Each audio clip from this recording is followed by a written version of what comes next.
Hey guys, Brian O'Day here. Thank you for joining us for the 31 days of prayer. I'm here in my time and place where we started. I hope you've been able to endure throughout the 31 days of prayer. Thank you for doing so. I'm sure you missed a day or two along the way, but thank you for joining us for these 31 days of prayer. And I encourage you, as we come to a conclusion and you stop getting emails from us every day, that you take time to consider, like, what has God shown me during this time? What is God leading me to do during this time?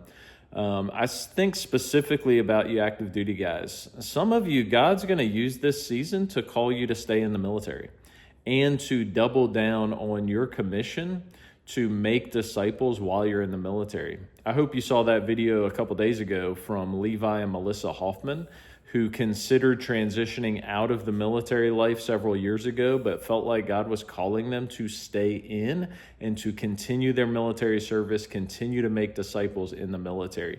Maybe God's going to call you to do something similar to that. The other video of just all the pastors, and that wasn't even all of them, it was most of us, but the pastors in the Praetorian Project who were on active duty, served on active duty and or served in the reserves, and are now pastoring churches all in military communities really all over the world. You saw Grant, you saw Darren Pouts in Okinawa. I'm here in Eastern North Carolina, Joshua Brown in Eastern North Carolina. We saw our guys in Texas. Literally we've got guys all over the place. So for some of you, God may be leading you to start that process of what does it look like to use my second career as a pastor, as a church planter, as a cross-cultural missionary. And so God might be leading you to that. And so I want you to consider that, allow that to have its effect in your life.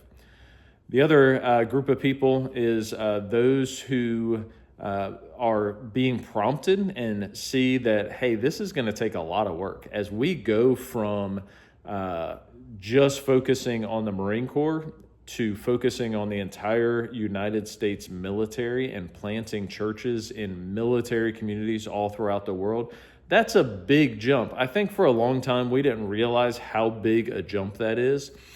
The Marine Corps, just if you're new to this and maybe don't have the numbers right in your mind, the Marine Corps active duty component is like 175,000 people. All right, so relatively small, 175,000 active duty Marines. The active duty U.S. military, I believe, is just north of 1 million. Right, so about 1 million people. So that's a significant difference. Small number of bases, small number of people to this massive amount. And so some of you, God is leading you and prompting you to support this and to fuel this work with prayer and financial partnership.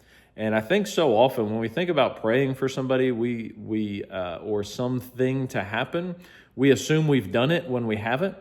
No, really. Take time every single month and or every single week, like put a time. This is the time, this is the place that I pray for the work of the Praetorian Project.